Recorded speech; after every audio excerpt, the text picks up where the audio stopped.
Em nome do Pai, do Filho e do Espírito Santo. Amém.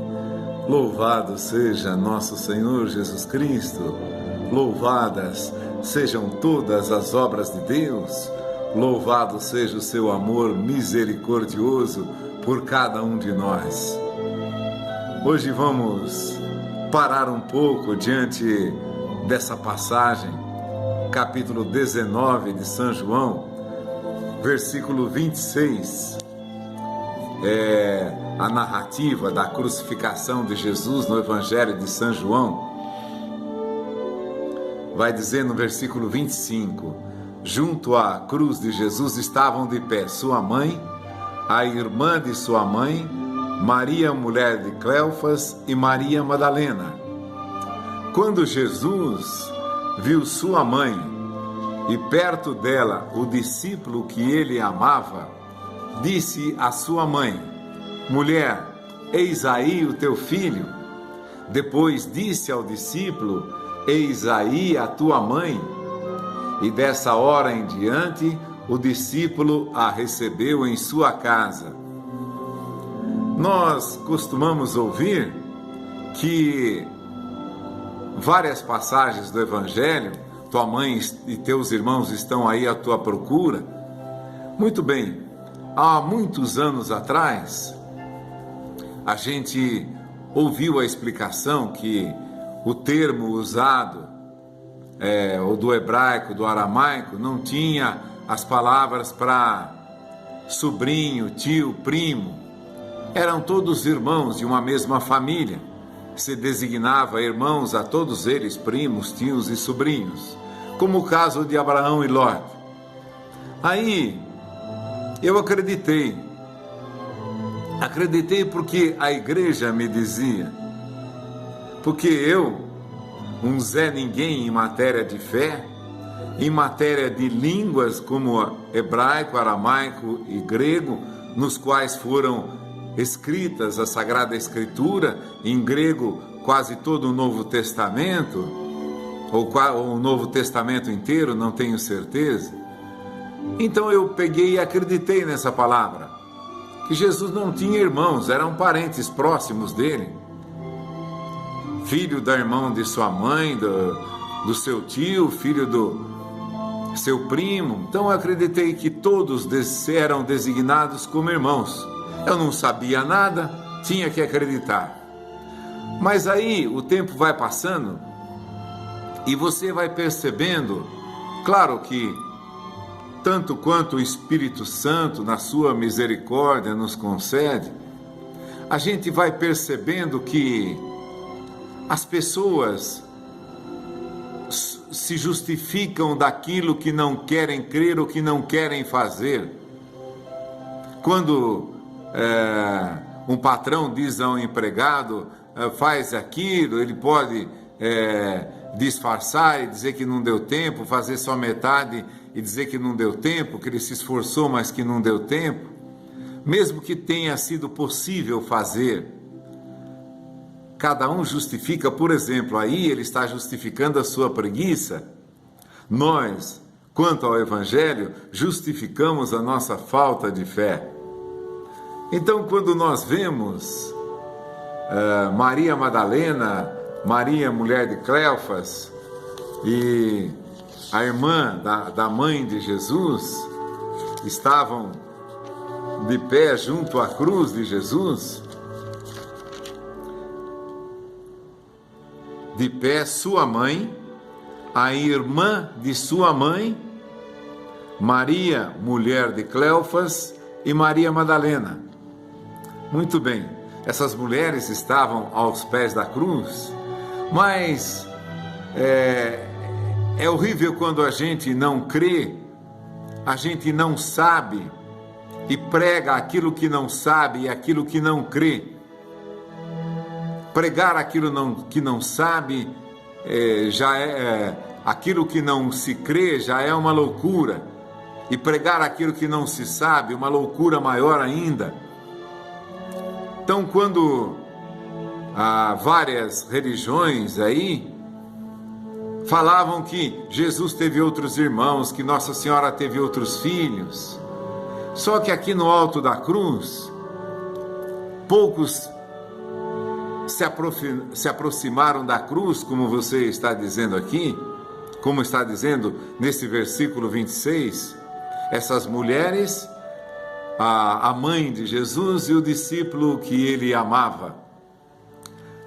Então, todas aquelas afirmações errôneas, ilusórias, ignorantes, que Nossa Senhora tinha outros irmãos, porque está escrito no Evangelho, a pessoa pegou, é claro, o tradutor não ia dizer de um primo se ele era tio, de um tio se ele era primo. O tradutor usou a palavra que se designava os parentes próximos. É como se dissessem, teus parentes estão, tua mãe e teus parentes estão aí à tua procura. Não, mas não é assim, é irmãos. Aí me disseram isso, que a palavra não se tinha todas as palavras de parentesco como nós as temos. E mesmo porque não saberíamos o parentesco que cada um deles teria com Jesus, se seriam todos primos, se seriam já sobrinhos, filhos da irmã de sua mãe, ou nesse caso primos, mas se alguns dos seus primos já tivessem filhos, se já não fossem sobrinhos, ninguém saberia ao certo isso. Então ninguém afirmou, os parentes de Jesus estavam lá à sua procura.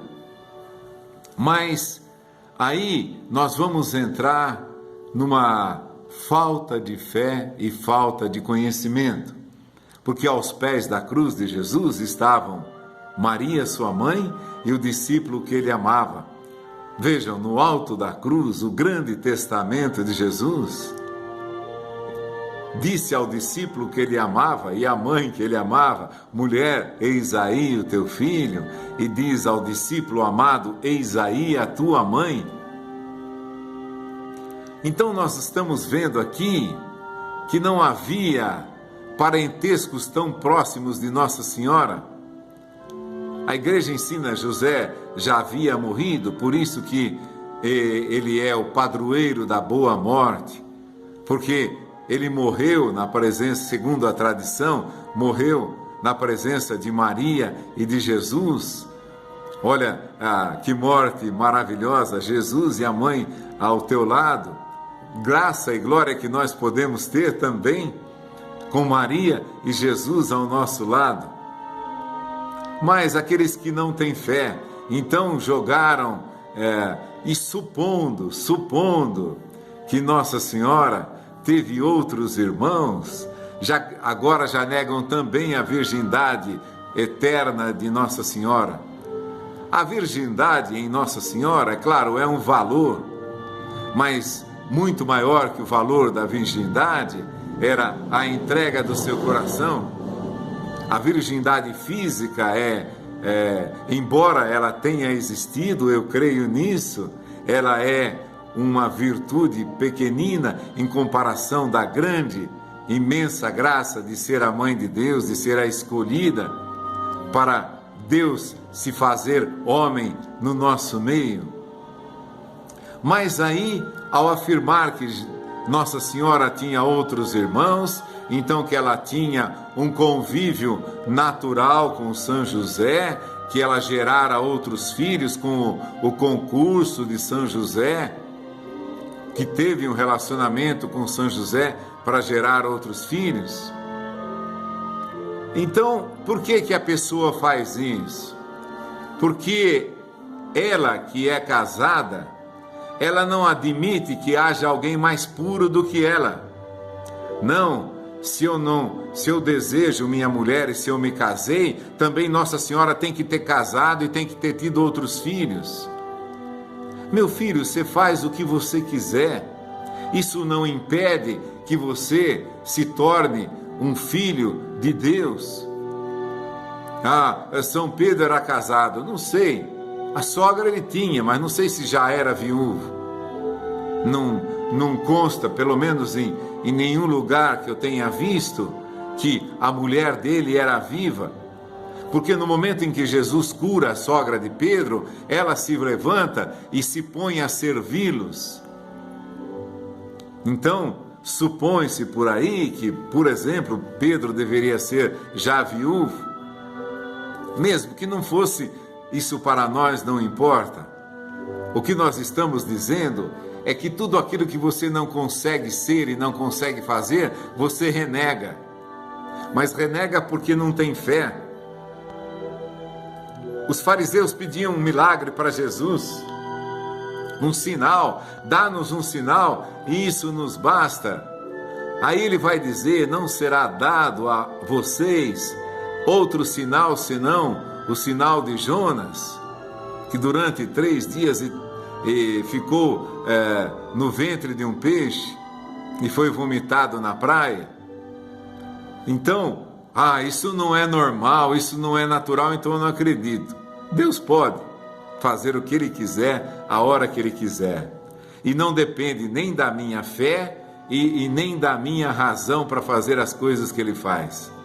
É importante isso. Então ali, aos pés da cruz, já é um testemunho claro que Jesus não tinha outros irmãos. Porque não somente pelo fato de não haver ninguém ali, porque o discípulo a recebeu em sua casa, São João levou Nossa Senhora para a sua casa. São João era um apóstolo e não haveria mais, ou seja, melhor pregador do que São João, e não haveria melhor pessoa no mundo para servir a esse apóstolo do que a mãe de Deus. Esse apóstolo a precisou e a mereceu como sua mãe. Essa mãe, ao perder o filho muito amado, recebeu um outro filho que Jesus amava, que ela amava também. Claro, não mais do que o filho, porque sabia que o filho era Deus, mas não poderia ela receber melhor filho neste mundo do que São João. Então João a recebe em sua casa. E daí você pode imaginar, lendo o Evangelho de São João, você pode imaginar todos os colóquios, as orações que se faziam naquela casa, o quanto se amava as criaturas naquela casa, o quanto se rezava e se intercedia por todas as criaturas naquela casa. Dizem que a tradição, dizem que foram morar em Éfeso. Até hoje lá tem uma casa que pertencia a Nossa Senhora, uma casa em Éfeso, na Turquia. Então, quando a pessoa não consegue fazer, ou seja, a pessoa é unicamente dependendo de sexo no seu casamento. É claro, isso é importante, isso é a consumação de um casamento, e isso é maravilhoso entre um casal, ninguém nega isso, não é isso. Mas a pessoa, quando não consegue se privar de alguma coisa, então ela justifica tudo aquilo que ela não crê. Vejam os judeus lá falando com Jesus, Moisés nos deu o pão do céu, e você, quem é para ser maior do que Moisés? E Moisés falou realmente lá, se você vai lá no livro do Êxodo, no capítulo 16, versículo 4, quando o povo começou a reclamar que não tinha pão,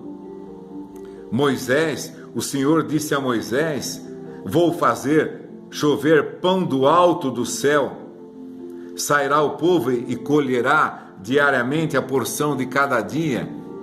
O pão caiu do céu realmente, mas Jesus vai dizer, eu sou o pão da vida. Olha, vossos pais no deserto comeram o maná e morreram. Desse mesmo pão que Moisés falou que caía do céu e caía do céu, claro, de uma forma natural, mas aqui ele vai dizer, esse é o pão que desceu do céu, para não morra todo aquele que dele comer. Vossos pais comeram o maná no deserto e morreram. Esse é o pão que desceu do céu, está falando de si mesmo. Jesus está falando de si, para que não morra todo aquele que dele comer. Quem comer deste pão viverá eternamente, e o pão que eu lhe dar é a minha carne para a salvação do mundo. Ainda hoje, é por isso que nós vemos o desejo de morte nas pessoas. Tantos milagres Jesus tinha feito, e os fariseus diziam: faz um milagre, faz um sinal para provar que você é o Filho de Deus. E esse sinal já foi dado na palavra, o sinal já tinha sido dado. Quando Jesus expulsa um demônio, aqueles que não queriam crer diziam: é pelo poder dos demônios que ele expulsa os demônios. Aí Jesus vai dizer: vocês estão pecando contra o Espírito Santo, chamando o próprio Deus de demônio, chamando o próprio Deus de estar possuído. A ele, a quem o Pai dá o Espírito sem medidas, o Espírito Santo, vocês o chamam de possuído de um demônio. Não queriam crer em Jesus, não queriam crer no que Jesus falava, não acreditavam no que Jesus fazia. Seus olhos não tinham explicação para aquilo, a sua razão também não, mas eles não queriam crer. Essa passagem é um testemunho disso, e essa maternidade que Jesus conferiu a Nossa Senhora, dando-lhe o discípulo amado, não era filho natural de Nossa Senhora, mas ela o recebeu como filho, muito mais do que tivesse um filho legítimo, do que os outros irmãos, que outros erroneamente pregam. Aí, naquela passagem, os amigos de um paralítico descem ele do teto na presença de Jesus. Jesus olha para ele e diz: teus pecados estão perdoados. Ele era Deus, perdoava pecados, tinha o poder de perdoar pecados, mas aí todos já se escandalizaram. Quem é você para, e pensando em seus corações, quem é esse homem para perdoar pecados? Jesus, percebendo-lhes os pensamentos, fez isso justamente para os escandalizar, para dizer que o poder que ele tem vai muito além de nossa razão, de nossa compreensão, muito além de nossas desculpas. Quando não queremos crer em uma coisa, desculpamos.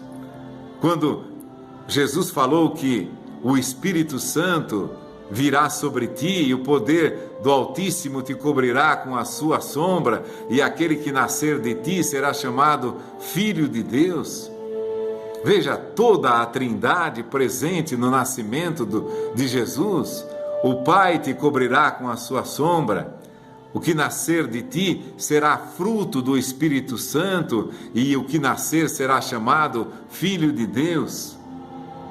Toda a Santíssima Trindade presente na encarnação do Verbo, o Espírito concebendo, o Pai cobrindo com a sua sombra, e o que é concebido é o próprio Filho de Deus.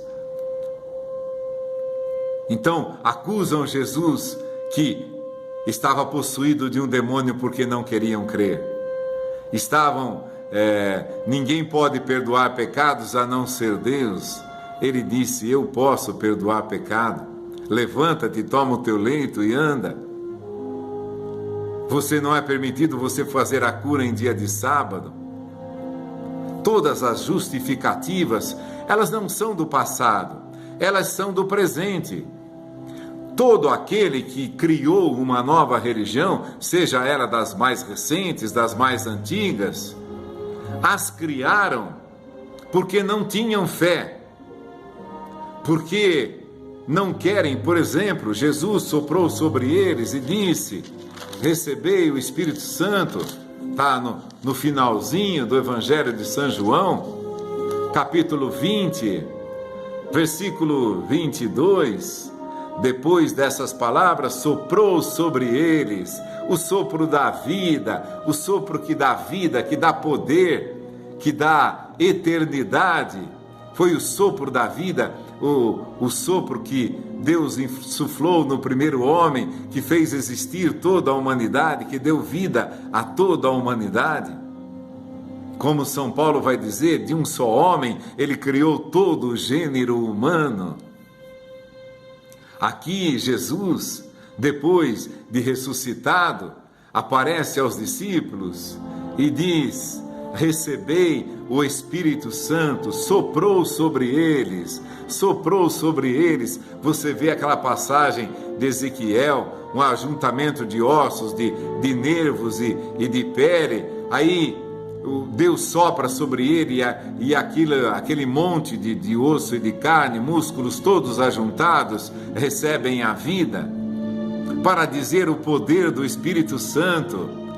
Ah, não, então eu não creio no poder do Espírito Santo, eu não posso perdoar os pecados de ninguém, então eu não admito, então eu nego a confissão, porque eu queria esse poder para mim, eu não tenho, então eu nego.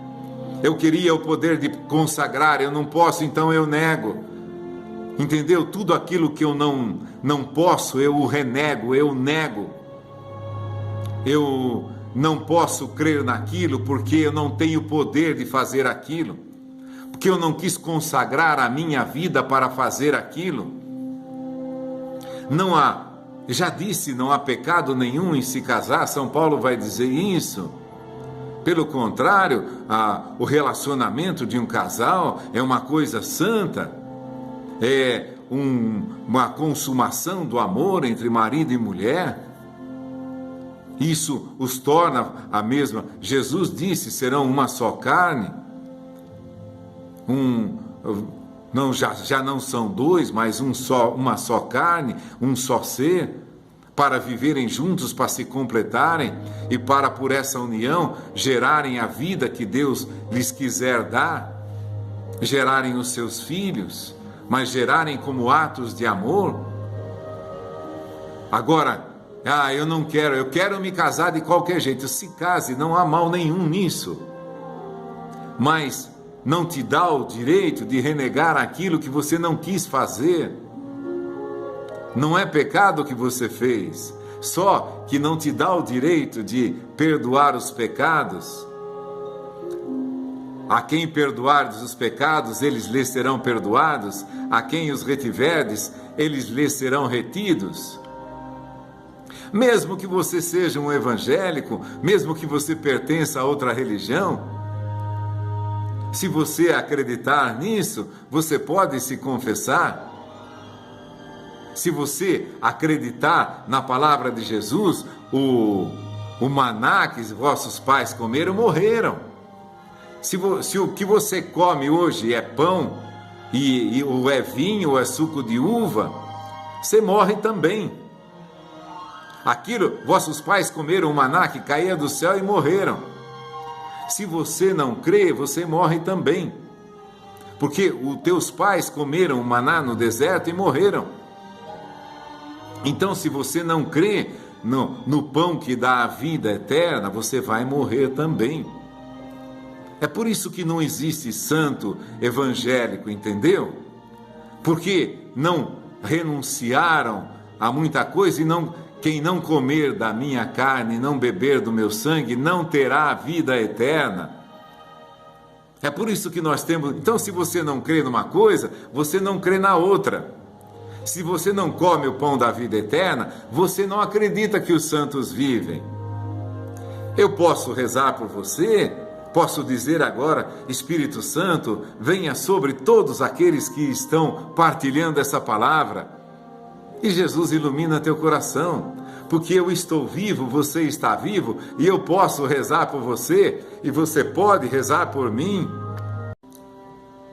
Sacerdotes, fiéis, leigos, religiosos, os santos deram a sua vida. Vejam, por exemplo, São Maximiliano Kolbe, lá nos campos de concentração, era um sacerdote. Ele consagrava, diz que punha uma gota de vinho na palma da mão, um pequenino pedacinho de pão, consagrava e se alimentava daquilo. Ele foi deixado ele ofereceu a sua vida, iriam matar um pai de família, e ele ofereceu a sua vida em troca daquele pai de família, para que aquele pai de família fosse libertado, um dia voltasse para a sua casa, retornasse para a sua família. Ele deu a sua vida para... Então, São Maximiliano Kolbe, rogai por nós. Ele está vivo e pode rogar por mim, como eu posso rogar por você e você rogar por mim, porque comeu do pão da vida, e ele, que era sacerdote, celebrava e do pão da vida se alimentava, da carne e do sangue de Jesus se alimentava. Se você não crê, então você não pode rezar, ô pastor fulano de tal, reze por mim. Não vai fazer isso, porque não vive. Aquele que come a minha carne e bebe o meu sangue, vive eternamente. Não é que viverá, vive eternamente. Se não comerdes a carne do Filho do Homem e não beberdes o seu sangue, não tereis a vida em vós.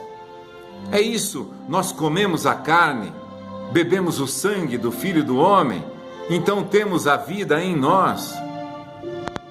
Não é que nós temos a vida por nós temos a vida pela vida que comungamos, pelo Cristo que comungamos, pela carne e o sangue que comemos, porque recebemos a seiva eterna dessa videira divina, cuja seiva é vida eterna. Comemos desse corpo, bebemos desse sangue, então temos a vida. No momento em que nós morrermos para esse mundo, temos a vida. Podemos continuar rezando por todos aqueles que amamos. Claro, só que agora o nosso amor se expande de uma maneira infinita, maneira de dizer, se estende a todas as pessoas. Rezamos por toda a igreja, rezamos por todas as pessoas para que se convertam e cheguem ao conhecimento da verdade, como é o Pai eterno. O Pai quer que todos se salvem e cheguem ao conhecimento da verdade. Então, aqueles que não creem negam a comunhão porque não podem consagrar. Não é que não querem, não podem. E mesmo que ele dissesse, isto é meu corpo, aquilo não é. Ele estaria mentindo para você, porque ele não foi ungido para isso, ele não foi consagrado para isso. E então ele não quis fazer isso, achou que ele não conseguia fazer isso. Realmente ninguém o consegue por si mesmo. É uma graça que Deus recebe. Como o São Paulo diz, não sou eu que vivo, é Cristo que vive em mim. Eu não consigo, um religioso, um sacerdote, não consegue se consagrar por si mesmo, mas ele é chamado para isso e a ele é dada a graça de viver aquilo. Se alguns não viverem, isso não importa, o que importa é que ele recebeu a graça de viver isso. Entenderam? Ele recebeu o dom de consagrar, de transubstanciar o pão no corpo de Jesus, o vinho no sangue de Jesus. Quem crê em mim, ainda que tenha morrido, viverá. E quem vive e crê em mim, não morrerá jamais. Se você crê que realmente aquilo é o corpo e o sangue do Filho de Deus, você não morrerá. Você vai continuar rezando por todos aqueles, por toda a humanidade. É claro, pelos seus entes queridos também. Um pai pelos seus filhos, para que se o pai era de fé profunda, comungava, participava, se confessava, nas quais eram perdoados os seus pecados. O seu pastor não pode chegar, se você matou alguém, ele não vai chegar nunca para dizer para você, teus pecados te são perdoados, que ele não pode fazer isso. Então ele renega a confissão. Ele não acredita, ele induz você a acreditar que o homem não tem poder de fazer isso. Realmente não tem. Mas o que eu tenho eu te dou, em nome de Jesus Cristo, levanta-te e anda. Então São Pedro também assim como Jesus falou: teus pecados te são perdoados, levanta-te e anda. Olha o fruto da graça. Tu és Pedro, sob esta pedra edificarei a minha igreja. Não, ele falou isso, mas assim. Outro dia, eu vi uma piada: eu te darei as chaves do reino do céu, sob esta pedra edificarei a minha igreja, apontando para si. Parece que o cara assistiu um videotape da cena. Não, e sobre esta pedra que era ele, é claro, Jesus é a pedra angular. Mas você vê São Paulo falar: eu fui a Jerusalém consultar Pedro, João e Tiago, que são considerados as colunas da igreja, os suportes da igreja. Na Jerusalém Celeste, você vai ver lá, nas colunas da Jerusalém Celeste, o nome dos 12 apóstolos do Cordeiro. Foi instituído, ninguém mais tira. Dos apóstolos instituíram, e aqueles às quais os apóstolos instituíram, deram esse poder, ninguém mais os tira. Os nomes dos 12 apóstolos, é por isso que os nomes dos 12 apóstolos estão escritos na Nova Jerusalém, na Jerusalém Celeste. Que o Espírito Santo nos ilumine a todos para compreendermos cada vez mais as verdades que Ele nos ensinou e nos ensina através da sua igreja em todos os tempos. Em nome do Pai, do Filho e do Espírito Santo. Amém.